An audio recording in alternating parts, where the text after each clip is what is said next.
이 땅에서 가장 위대한 역사는 교회의 시작입니다. 교회는 구원의 문이기 때문입니다. 교회는 천국으로 들어가는 문입니다. 오늘 코스모스 교회 잘 오셨습니다. 여러분은 구원의 문에 들어오신 것입니다. 코스모스 교회를 통해서 구원과 영생과 이 땅에서 하나님의 복을 세세토록 누리시기 바랍니다. 교회는 하나님의 아들 예수님께서 창설하셨습니다. 예수께서는 주는 그리스도시요 살아계신 하나님의 아들이니다 라고 고백한 베드로에게 약속을 하셨습니다. 마태복음 16장 18절에 또 내가 내게 이르노니 너는 베드로라 내가 이 반석 위에 내 교회를 세우리니 음부의 권세가 이기지 못하리라. 예수님께서는 주는 그리스도라 고백한 베드로에게 교회를 내 위에 세우겠다고 약속하신 것입니다.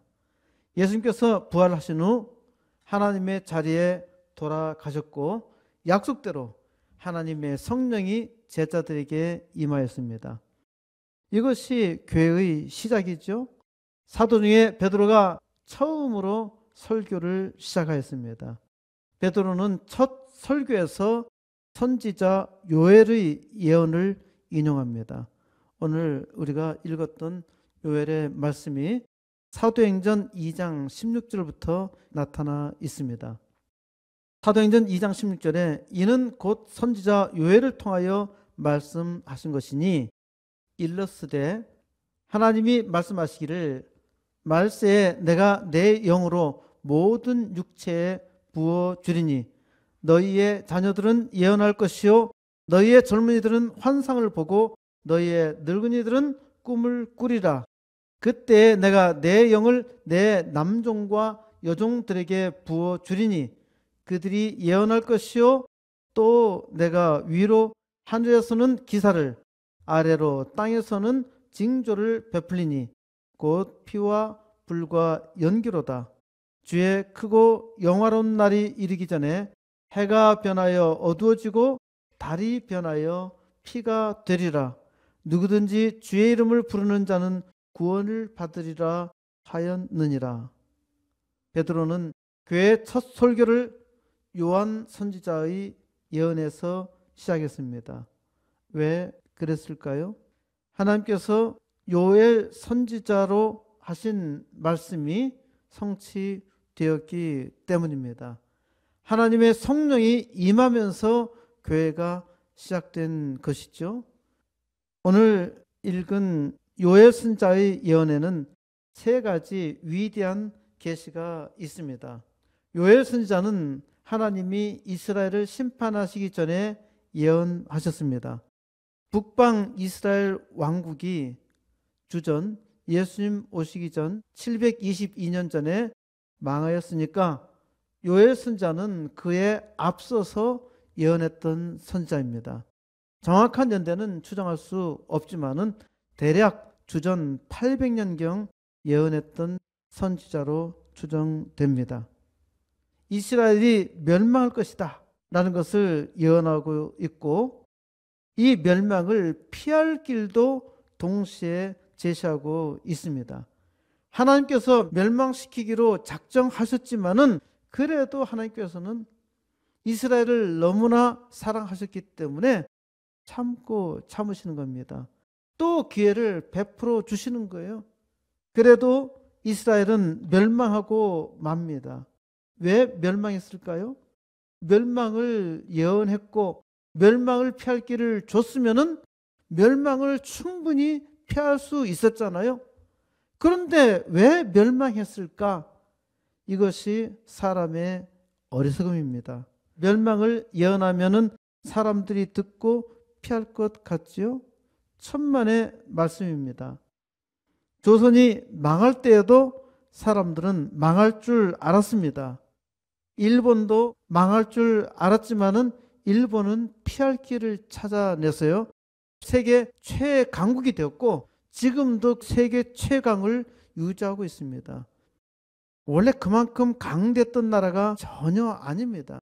위기 때 정신을 차려서 자기를 고쳤더니 세계 최강이 되었던 겁니다. 미국하고 한판 붙자 그러다가 쫄딱 망했죠. 망해도 그들은 살아남은 거예요. 한때는 세계 제2위, 1위를 넘보다가 2위로 계속 유지하다가 지금 3위로 쳐졌단 말입니다. 대단하잖아요. 우리나라가 망할 때 사람들이 정신 차려서 대동단결하여서 하나된 마음으로 가졌다면 절대 망하지도 않았을 뿐더러 세계 최강국이 될 수 있었을 것입니다. 아이고 나라가 작은데 뭘 하겠어? 아니에요. 세계 역사 보면은요. 다 위대한 나라도 아주 작은 나라에서 큰 나라가 되었단 말입니다. 우리는 망하고 나서야 통곡하며 후회하며 투정합니다. 아주 재미있는 사실은 조선 왕국이 망했는데 아주 좋아하는 조선인이 있다는 것입니다. 참 비극적이죠. 을사오적을 비롯하여 많은 조선이 망하기를 바랬습니다. 지금도 헬조선을 외치는 사람이 꽤 많은데 이 나라 대통령과 꽤 많은 추종자들이 미친 듯이 헬조선을 열광합니다. 북쪽에 있는 조선국은 헬, 이미 지옥이잖아요. 그런데 대한민국을 지옥으로 만들려고 운동하는 사람들이 꽤 있단 말입니다. 이런 사람들의 외침이 헬조선입니다. 어떤 청년은 뭣도 모르고 헬조선이라 비난하는데 왜 이 살기 좋은 나라가 헬조선인가요?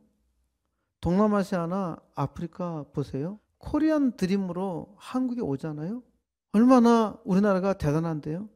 우리나라가 옛날에 아메리칸 드림으로 저 태평양 죽음을 무릅쓰고 건너가려고 애를 썼단 말입니다. 지금 대한민국이 코리안 드림인 나라예요. 그런데 이 나라가 무너지고 있단 말입니다. 모두 제 정신이 아니에요. 부모들은 자기의 자녀들에게 공부를 하지 않으면 망한다고 말합니다. 아무리 말한다 해도 듣나요? 망해도 듣지 않아요. 그런데 공부를 해도 망해요. 왜 망할까요? 성공을 위해서 공부하니까 망하는 겁니다. 성공하기도 싫다고 하죠. 그러니까 공부가 전혀 재미가 없는 겁니다.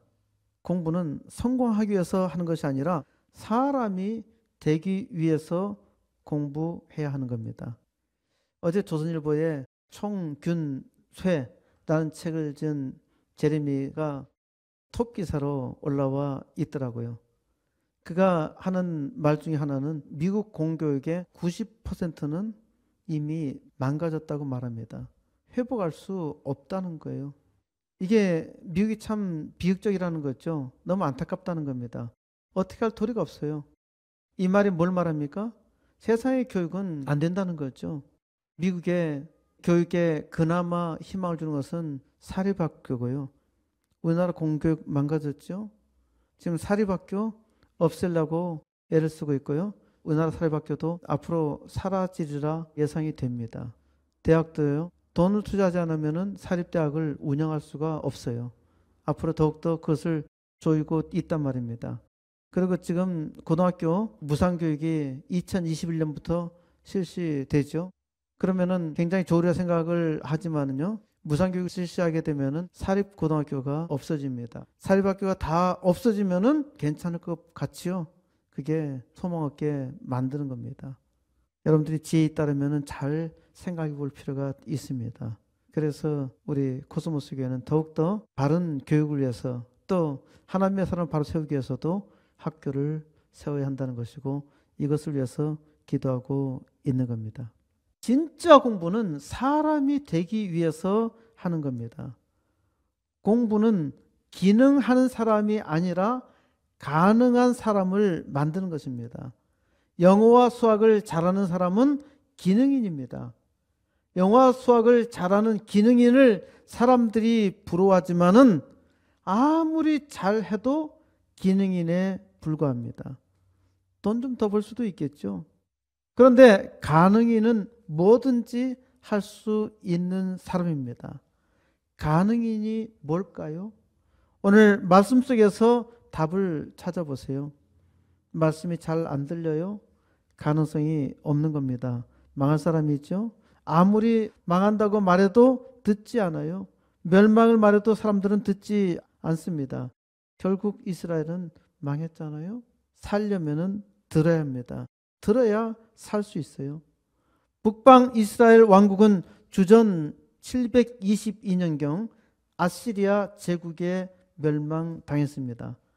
남왕국은 북방 이스라엘이 망한 지 136년 후인 주전 586년에 바벨론 제국에 의해서 멸망당했습니다. 바벨론에 멸망당한 다음에 남방 유다 왕국의 백성들은 바벨론에 포로로 끌려갑니다. 하나님의 은혜로 70년 만에 희한하게 돌아옵니다. 이스라엘이 능력이 있어서 돌아오는 것이 절대 아닙니다. 페르시아 제국이 섰을 때 페르시아 제국의 초대왕 키루스가 하나님의 계시를 바꿔서 너희는 자기 땅으로 돌아가라. 아주 희한한 명령을 내립니다. 과연 이런 일이 일어날 수 있을까? 역사적으로 아주 분명한 사실은 이스라엘은 자기 땅으로 돌아왔다는 것입니다. 세계적으로 유명한 사건이 바벨론의 유수, 신바벨론의 유수 포로로 끌려왔다는 거죠. 바벨론의 포로 사건이 있었고요. 자기 땅으로 돌아갔다는 것은 세계 역사에도 기록되어 있는 사건입니다. 70년 만에 자기 땅으로 돌아오는데 그 후에 하나님께서 요엘 선지자를 통해서 계시하십니다. 첫 번째 위대한 계시는 내가 내 영을 만민에게 부어주리니, 이것이 대단히 기이한 일입니다. 이스라엘을 멸망시킨 바벨론 제국, 또 그들을 돌아오게 한 페르시아 제국도 이스라엘과 같이 여호와 하나님은 오직 이스라엘 민족의 하나님이라 생각했습니다. 그러니까 페르시아 제국의 초대왕 키루스도 하나님께서 이렇게 명령하셨지만은 이 하나님은 이스라엘 민족의 하나님이라 생각을 했어요. 우리나라에 기독교가 처음 전파되었을 때 까닭없이 기독교를 반대했던 분들이 하는 말 중에 하나가 왜 서양 귀신을 믿나? 내가 클 때도 그런 얘기를 들었습니다. 왜 하필이면은 서양 귀신을 믿는가? 우리나라 귀신도 많은데 왜 서양 귀신을 믿어야 하나? 라는 말로 거부했습니다.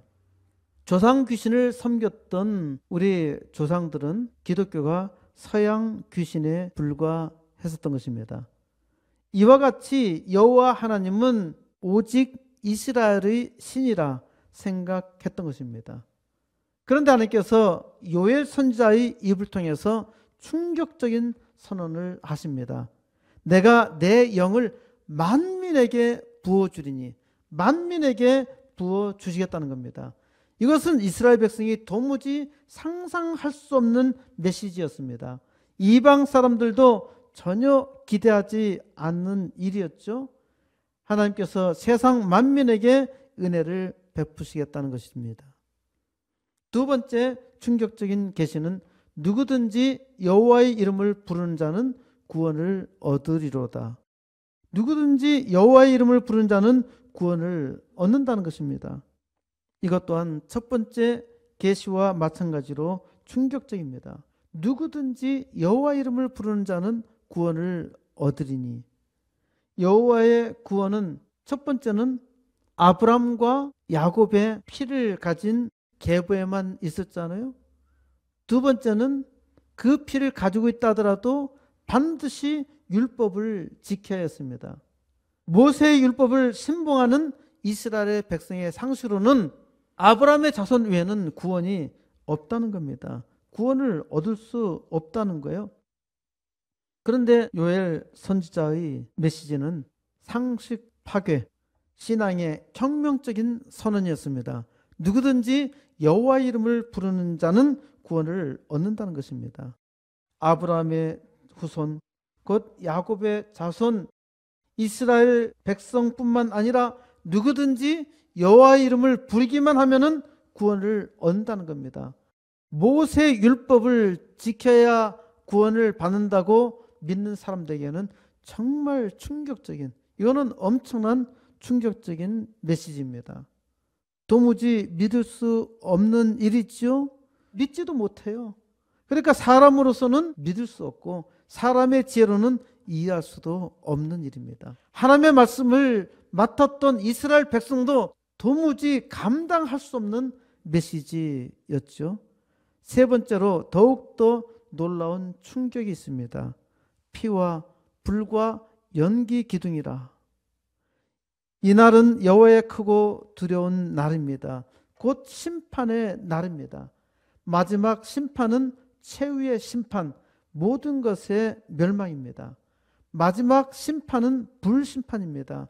불로 하나님께서 죄악된 세상을 심판하시겠다는 것입니다. 아무도 피할 수 없어요. 그럼에도 불구하고 하나님께서는 피할 길을 주셨어요. 오직 심판을 피할 수 있는 단 하나의 길, 누구든지 여호와의 이름을 부르는 자는 구원을 얻는다는 것입니다. 구원의 유일한 이름은 오직 예수, 예수의 이름만으로 구원을 받을 수 있습니다. 사람이 어떻게 예수의 이름을 알고 부를 수 있을까요? 예수의 이름을 사람들에게 아무리 말해도 듣지도 않았고 알 수도 깨달을 수도 없었습니다. 그래서 하나님께서는 선물을 주실 수밖에 없습니다. 이 위대한 선물이 내가 내 영을 만민에게 부어주리니, 하나님께서 그 영을 만민에게 부어주십니다. 하나님의 영, 곧 성령이 임하면은 말씀이 들립니다. 말씀의 은혜를 받고 변합니다. 하나님의 복된 말씀에 감격하며 감사하지요. 말씀을 들어보세요. 하나님의 성령이 오셔서 말씀을 듣게 하십니다. 깨닫게 하십니다. 그리고 여러분의 인생에 놀라운 일이 생깁니다.